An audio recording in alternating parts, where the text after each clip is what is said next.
Katakan amin. Ya, shalom. Bapak Ibu, terima kasih untuk kehadirannya di tempat ini. Kita belajar hari ini, minggu ini kita punya tema Living in the Light of Holiness. Hidup dalam terang kekudusan. Saudara, kita adalah anak-anak terang. Kita adalah orang-orang yang sudah diselamatkan oleh Tuhan dari kegelapan untuk masuk dalam terang Tuhan. Dari hari ini, ketika kamu, Bapak Ibu dan saya percaya kepada Kristus, Kristus ada dalam hidup saudara dan saya, maka kita sebenarnya adalah terang. Kita adalah terang dunia. Matius pasal 5 dibilang gini, kamu adalah terang dunia. Jadi kita ini semua adalah anak terang. Persoalannya hari ini, kita suka menyimpan terang kita, sehingga orang tidak pernah bisa melihat terang itu. Itu persoalannya. Atau terang di dalam kita dikalahkan oleh kegelapan. Terang di dalam hidup kita dikalahkan oleh hal-hal yang buruk yang kita lakukan, sehingga kita mematikan terang itu dalam kehidupan kita. Padahal sumber terang itu ada di dalam hidup saudara-saudara dan saya.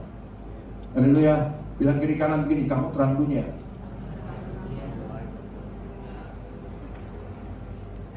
Jadi seluruh hidup kita ini sebenarnya memancarkan terang bagi dunia.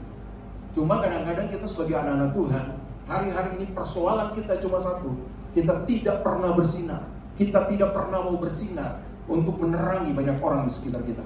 Itu persoalan anak-anak Tuhan hari-hari. Nah saudara, mari kita lihat.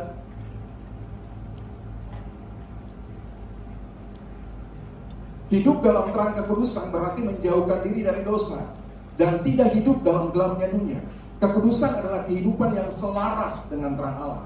Jadi kalau kita bilang kita hidup dalam terang kekudusan Allah, berarti kita sedang menjauhkan diri kita dari dosa dan tidak hidup dalam gelap, tapi kita hidup di dalam terangnya Tuhan.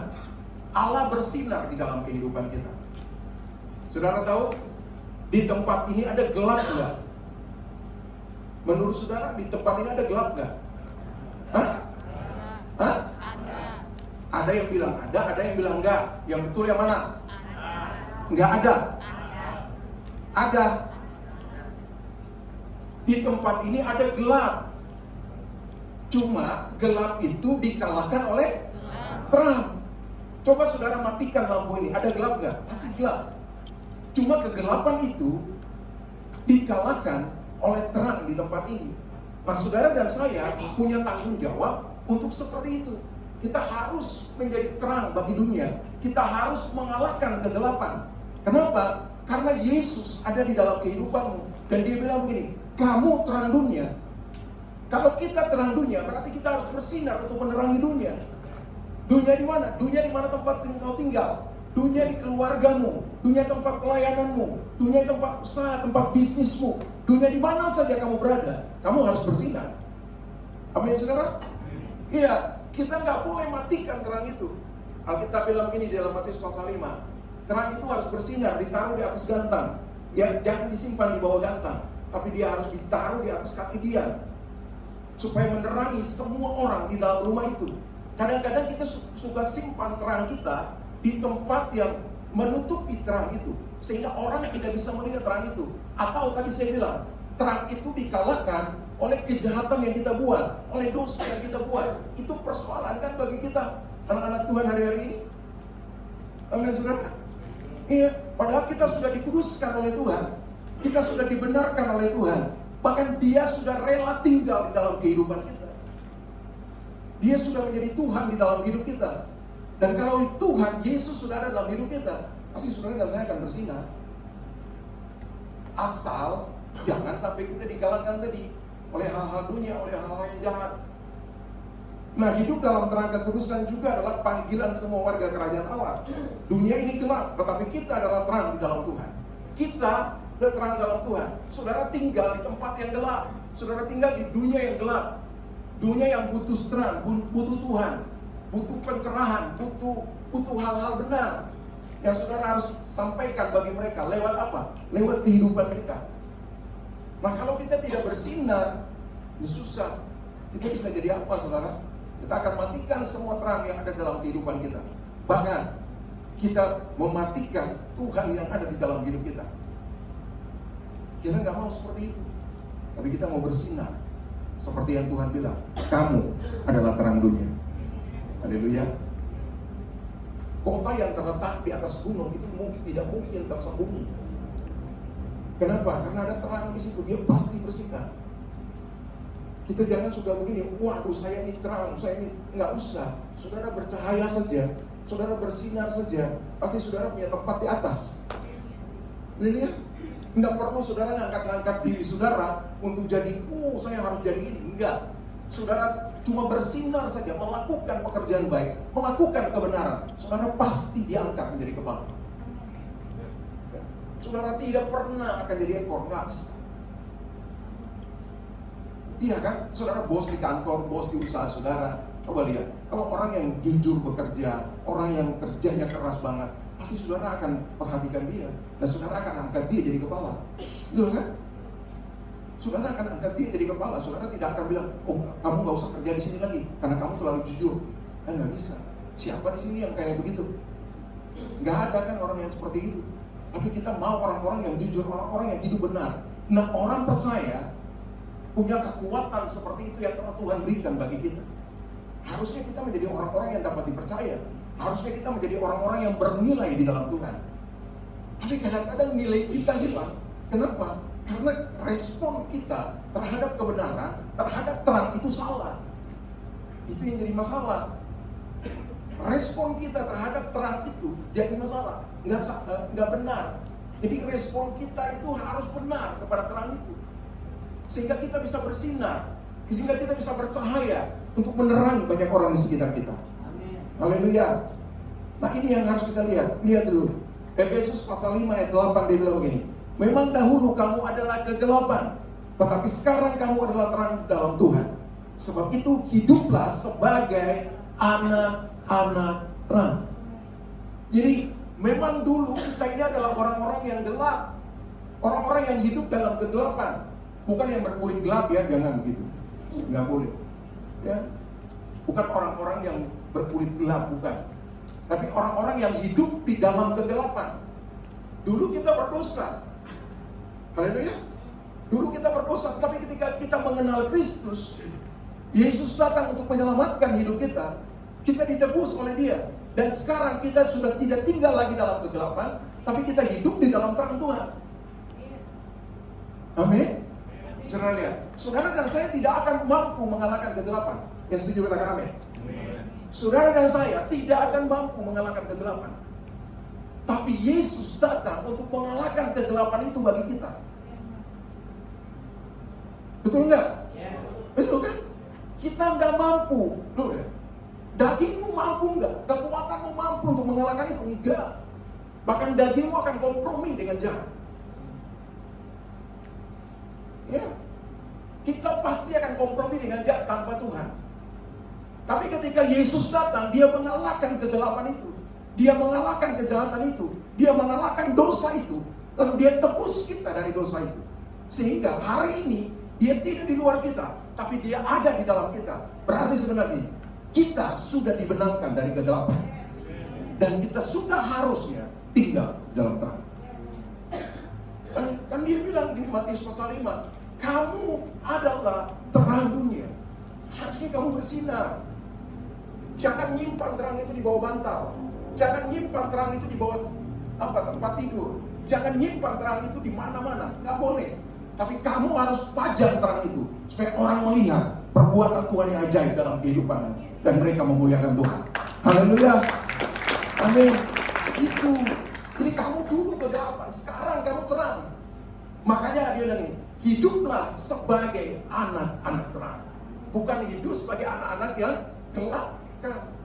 Anak kegelapan itu istilahnya iblis, itu setan. Kalau kita hidup dalam kegelapan, tapi kalau kita hidup dalam terang, berarti kita hidup di dalam Tuhan. Kuasa Kristus ada di dalam kehidupan saudara dan saya. Nah, kita belajar hari ini. Yang pertama, untuk menjadi orang yang hidup dalam terang kasih Tuhan, kita harus tinggal dan hidup dalam kasih Kristus. Yang setuju katakan amin. Ya, kita harus tinggal dan hidup, tidak tinggal saja, tapi harus hidup juga di dalam kasih Kristus, menghidupi kasih Kristus di dalam kehidupan kita. Saudara tahu bahwa kasih itu kan pribadi Tuhan, kasih tanpa batas. Dia nggak lihat saudara itu berdosa apa, saudara itu tidak perlu, dia nggak lihat itu. Yang dia lihat begini, kamu berharga, kamu mulia, aku turun tebus kamu. Itu kasih. Karena begitu besar kasih Allah akan dunia ini, sehingga dia mengaruniakan anak-anaknya yang tunggal. Saudara pikir orang di dunia suka Yesus? Semua orang di dunia ini suka Yesus? Enggak. Alkitab bilang ini, karena begitu besar kasih Allah akan dunia. Kasih Allah akan dunia, dia mengaruniakan anaknya yang tunggal. Tapi orang-orang di dunia ini banyak yang menolak dia. Apakah dia peduli dengan? Dia tidak peduli. Yang dia pedulikan begini, dia tetap mati bagi kita semua, menyelamatkan kita semua dari kegelapan untuk masuk ke dalam terangnya yang ajaib. Haleluya. Saudara, kalau kita melihat hal itu, betapa bodohnya hidup kita kalau kita masih tinggal dalam kegelapan. Betapa bodohnya hidup kita kalau kita masih tinggal di dalam kegelapan. Harusnya kita udah keluar. Yesus yang Allah, dia rela mati bagi kita. Dan nanti kita lihat saudara, jadi kita harus tinggal dan hidup di dalam kasih Kristus. Efesus pasal 5. Kita lihat Efesus pasal 5 ayat 1 dan 2. Sebab itu, jadilah penurut-penurut Allah seperti anak-anak yang kekasih, dan hiduplah di dalam kasih sebagaimana Kristus Yesus juga telah mengasihi kamu dan telah menyerahkan dirinya untuk kita sebagai persembahan dan korban yang harum bagi Allah. Saudara perhatikan, Matius, Efesus pasal 5 ayat 1 dan 2, ayat yang kedua, saudara perhatikan ada satu hal yang luar biasa yang Tuhan singkapkan hari ini bagi kita, bagi saya secara khusus. Dia bilang begini, dan hiduplah di dalam kasih sebagaimana Kristus Yesus juga telah mengasihi kamu dan telah menyerahkan dirinya untuk kita. Wah, lihat, kasih Tuhan, dia tidak hanya mati bagi kita. Dengar, dia tidak hanya mati bagi kita, tapi kasih Tuhan, dengar baik-baik, dia menyerahkan dirinya bagi kita. Wow, itu keren banget saudara. Ingat, karena kita sering ngomong begini, kita harus menyerahkan diri kita ke Tuhan, betul kan? Kita harus menyerahkan diri kita ke Tuhan. Tapi dengar, hari ini pesan Tuhan bagimu, Yesus telah menyerahkan dirinya bagimu. Wow, kenapa sampai demikian? Kenapa demikian? Dengar, Alkitab bilang begini, kamu berharga, kamu mulia, kamu biji matanya Tuhan. Makanya dia rela menyerahkan dirinya untuk kita semua. Nggak ada tepuk tangan heran. Sudah lihat itu. Jadi kalau gini, kalau Yesus bilang begini, kamu serahkan diriku kepadaku, itu bukan berarti bahwa dia cuma ngomong doang. Dia sudah melakukan itu juga bagi kamu. Sebelum dia ngomong ke kamu, kamu serahkan dirimu kepadaku. Dia sudah melakukan itu kepada kita. Dia menyerahkan dirinya kepada kita. Coba bayangkan saudara, kita ini siapa? Saya merenungkan itu, saya bilang ini, Tuhan, gua ini siapa? Sampai kamu bisa menyerahkan dirimu. Allah yang maha besar, Allah yang menciptakan dunia ini dengan segala isinya, itu bisa menyerahkan dirinya kepada gua siapa? Gua orang berdosa yang suka melawan perintahmu, tapi kamu menyerahkan dirimu kepada. Itu keren banget saudara. Kalau kamu dapat ini, kamu akan hidup dalam kebenarannya Tuhan. Amin. Kamu tidak akan pernah menyia-nyiakan kasih Tuhan dalam hidup. Dan ini, kasih Tuhan bukan saja dia mengorbankan dirinya, tapi kasih Tuhan dia juga menyerahkan dirinya bagi kita. Amin. Wow. Dia menyerahkan dirinya bagi kita. Artinya begini saudara, dia menyerahkan dirinya bagi kita supaya begini, ketika kamu ada, ketika kamu terima dia, ketika kamu berespon dengan baik kepada dia, kamu akan mendapat keselamatan. Kamu akan mendapat apa? Kamu akan keluar dari kegelapan dan kamu akan menjadi anak-anak terang. Kamu akan menjadi terang dunia untuk menerangi banyak orang di sekitar. Amin. Nah, orang yang kudus, orang yang punya terang, pasti dia orang kudus.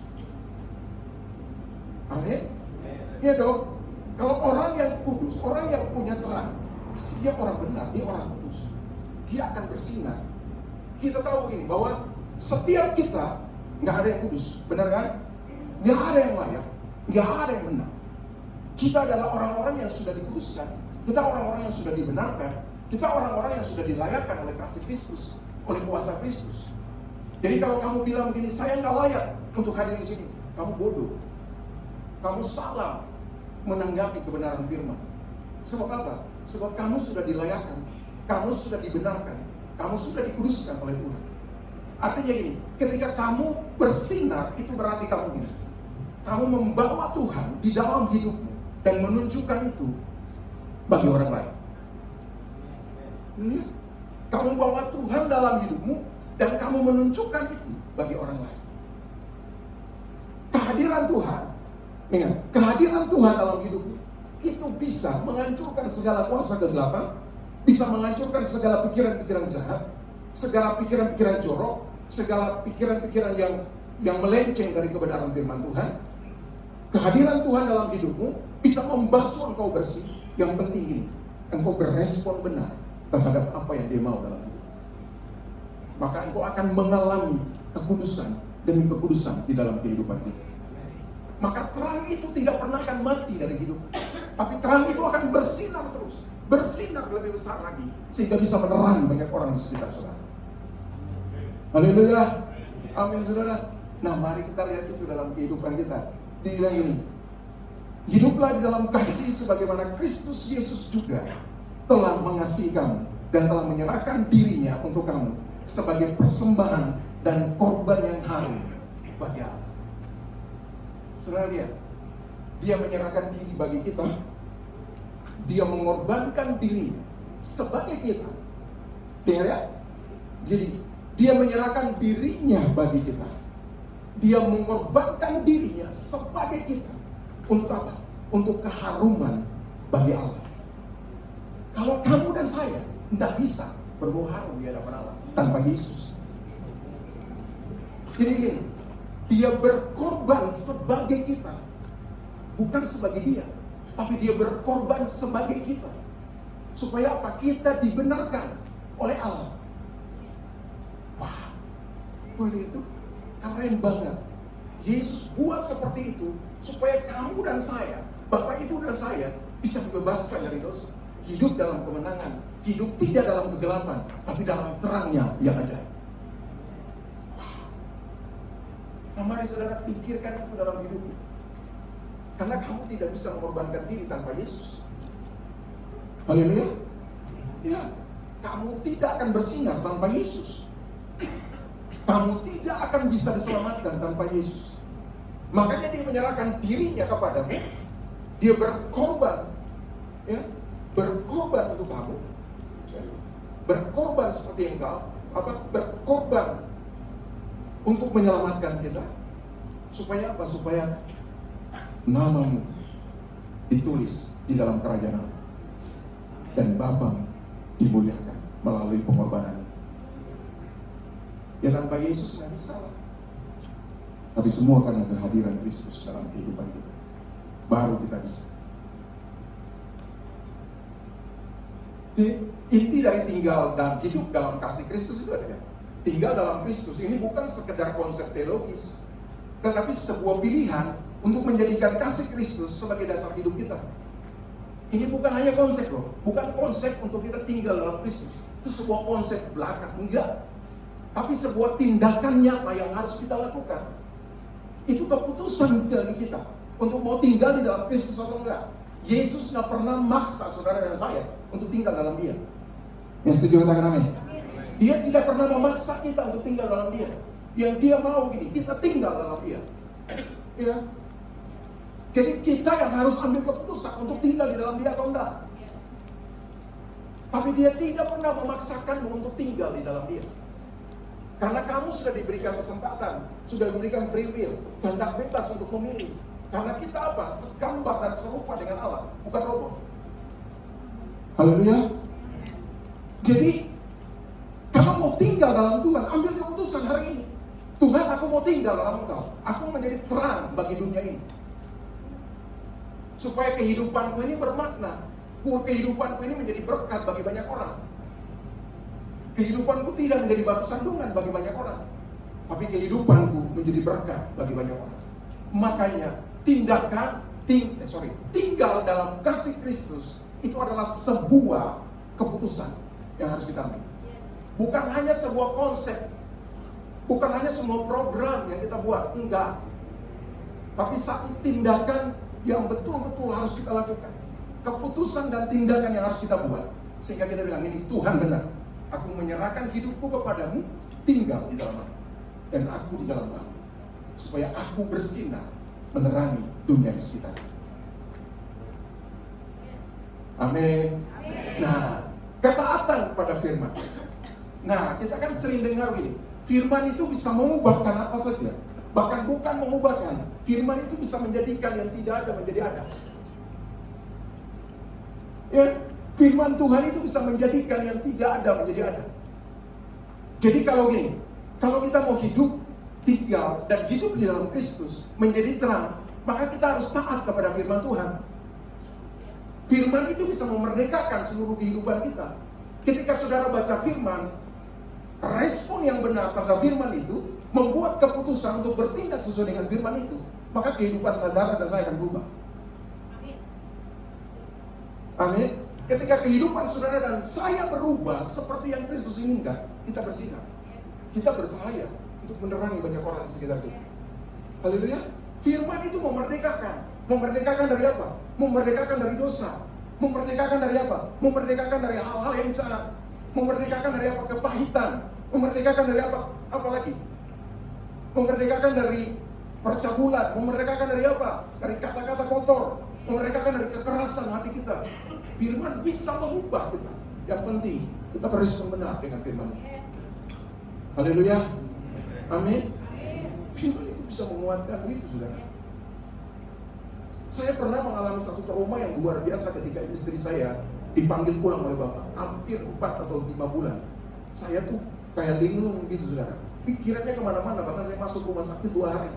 Diantar sama Bro Ihsan sama Bro Ihsan. Ya, saya harus mengalami itu karena apa? Karena pikiran saya. Satu waktu saya ketemu satu firman. Itu yang menguatkan saya sampai hari ini. Saya bisa berdiri hari ini. Dia bilang begini, kamu tidak akan mati, tapi kamu akan hidup untuk menceritakan perbuatan-perbuatan Allah yang sama. Sudah dari situlah saya bangkit. Saya nggak pernah mikir yang lain. Saya percaya Tuhan akan memberikan kekuatan bagi saya. Tuhan akan menyertai saya. Firman itu bisa mengubahkan kita. Ternyata saya juga takut mati. Siapa di sini yang nggak takut mati? Tolong angkat tangan. Saya mau belajar. Loh, yang nggak takut mati, tolong angkat tangan. Adakah yang nggak takut mati di sini? Semua takut mati kan? Saya waktu itu pun takut mati, saudara. Benar, kenapa? Karena saya mikir anak-anak saya. Kalau saya pergi lagi sama dengan istri saya pergi, gimana nih anak-anak saya sampai? Terus anak-anak gede saya ada di Cipanas, Cianjur, dan Sukabumi. Itu. Siapa yang mau layani mereka? Siapa yang mau berikan? Itu menjadi apa? Pemikiran bagi saya. Itu selama 4 atau 5 bulan tuh kurus saya. Ya, kalau teman-teman yang dekat pasti kenal, tahu lah saya. Bahkan saya ketika berkhotbah di Cipanang untuk roket, pucat saya. Sampai sudah mau pingsan. Karena cuma pikiran yang kayak begitu. Tapi dengar, firman Tuhan bisa mengubahkan itu. Sehingga saya bisa berdiri tegak. Saya tidak takut lagi. Karena saya percaya Tuhan ada bersama-sama dengan saya. Haleluya. Amin. Nah, ini yang penting bagi kita, saudara. Nah, di mana kamu bisa bertumbuh? Kamu bisa kuat. Kalau kita sendiri aja nggak baca firman Tuhan, di mana kita bisa tahu kekuatan Tuhan dan kita bisa mengalami kekuatan Tuhan? Kalau kita sendiri tidak pernah baca firman Tuhan, cuma setiap minggu datang di gereja 1 kali seminggu, nggak cukup, Bapak Ibu. Haleluya. Amin. Saudara makan setiap hari berapa kali? 3 kali kan? Bahkan ada yang 5 kali lagi. Bukan. Nah, itu kasih makan apa? Kasih makan daging kan? Kasih makan tubuhmu. Nah, roh kamu, roh Bapak Ibu, kasih makan seminggu sekali. Jadi lapar dia, jadi kecil, masih tetap kecil. Tapi kalau setiap hari kita kasih makan roh kita dengan firman Tuhan, maka roh itu akan semakin besar dalam kehidupan kita. Dan dia menguasai kedagingan, dan kita berjalan di dalam roh. Haleluya. Nah makanya penting bagi kita tuh untuk sadar itu, bahwa ketaatan kepada firman, membaca firman, dan melakukan firman, itu akan membuat kita merdeka, membuat kita diberkati, mengalami banyak perkara-perkara ajaib yang Tuhan kerjakan dalam kehidupan kita. Amin. Jangan mau cuma gini, datang di gereja setiap minggu, dengar puji-pujian, penyembahan, terus dengar firman, sudah pulang, kamu baca firman. Harus setiap hari baca firman Tuhan. Amin. Karena firman itu akan mengubahkan, firman itu akan memerdekakan. Karena firman itu adalah terang dan jalan dalam kehidupan kita. Amin. Haleluya. Kan kalau saya lihat ini, kalau dari firman Tuhan itu sebenarnya kan ada dua fungsi. Fungsi terang dalam kehidupan kita. Yang pertama gini, Alkitab bilang gini, firman itu terang bagi kakiku dan jalan bagi jalan, dan pelita bagi jalan. Jadi kita jadi terang untuk tuntun orang untuk datang kepada Kristus. Amin. Kita jadi terang untuk tuntun orang untuk datang kepada Kristus. Fungsi yang kedua, ingat, kamu adalah terang dunia. Kota yang terletak di atas gunung tidak mungkin tersembunyi. Artinya begini, kamu harus menunjukkan terang itu dalam kehidupan. Itu fungsi terang. Jadi menunjukkan, selain kamu bawa orang, kamu juga harus menunjukkan terang itu dalam kehidupan. Jadi orang bisa lihat terang itu dalam hidupmu. Oh ternyata benar, kamu mau bawa gua harus lihat kamu dulu. Kamu benar atau enggak? Haleluya. Kamu enggak benar, gua mau ikut kamu. Jadi fungsi yang kedua itu, tunjukkan dirimu bahwa kamu itu terang dunia.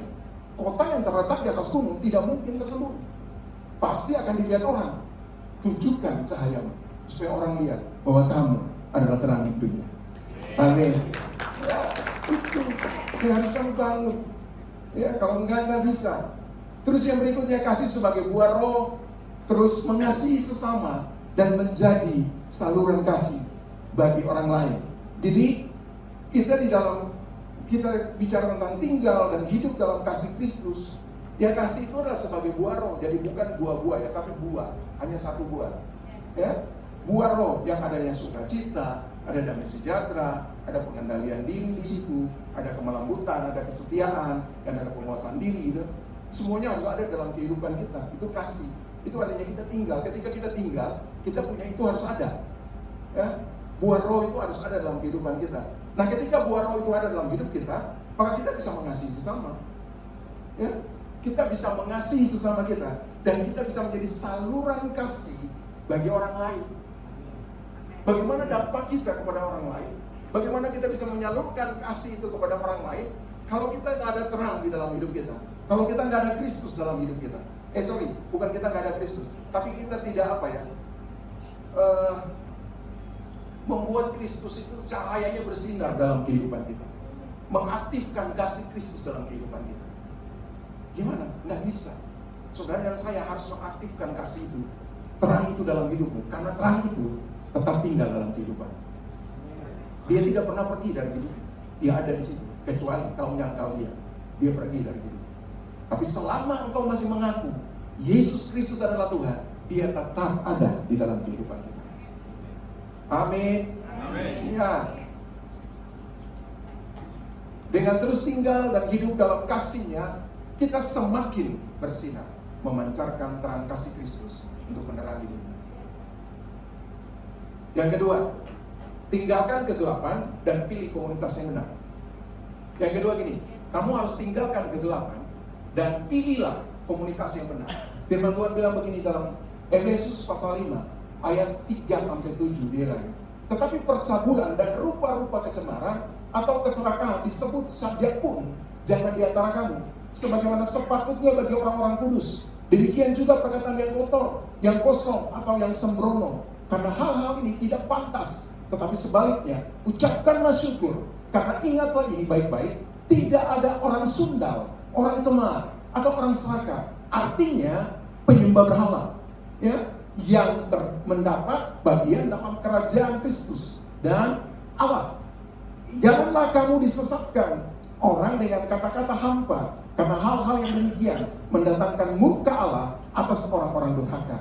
Sebab itu, janganlah kamu berkawan dengan mereka. Tinggalkan kegelapan tinggalkan hal-hal yang benar, tinggalkan hal-hal yang gak benar dalam kehidupanmu, lalu mulai cari komunitas yang benar. Dia bilang begini, percabulan, rupa-rupa kecemaran, keserakahan, iri hati, dengki, kepahitan, kata-kata kotor, kata-kata sembrono, pikiran-pikiran jahat, pikiran-pikiran yang kotor, saudara harus hindarkan itu. Saudara harus tinggalkan itu. Lalu dia bilang begini, terakhir dia bilang begini, sebab itu janganlah kamu berkawan dengan mereka. Jadi kalau ada orang-orang itu, saudara pergi dari situ. Jangan tinggal dengan mereka. Jangan sok-sok buat. Amin.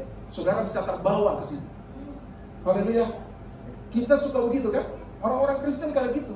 Oh, saya setiap hari ke gereja, saya baca firman Tuhan, saya berdoa setiap saat, saya kuat kok menghadapi mereka. Lama-lama hilang dia. Kenapa? Karena sombong, karena angkuh. Haleluya. Kalau bukan Tuhan, jangan coba-coba. Dengar baik. Kalau bukan Tuhan, jangan coba-coba. Kalau sudah tahu itu jurang, jangan masuk di situ. Halo? Keluar dari situ, kamu tinggal bersinar saja. Nanti mereka dari sana lihat sinar kamu, dia datang cari kamu. Setuju katakan amin? Setuju katakan amin? Yuk, kan kita mau coba-coba banget. Ya, belum kuat lagi sok-sokan. Oh bisa kok, gua bisa, nanti gua makan dia nanti. Lama-lama hilang. Kecuali itu datang dari Tuhan. Ya, kalau Tuhan bilang gini, pergi ke tempat itu, pergilah kamu. Karena Tuhan akan menyertai kamu.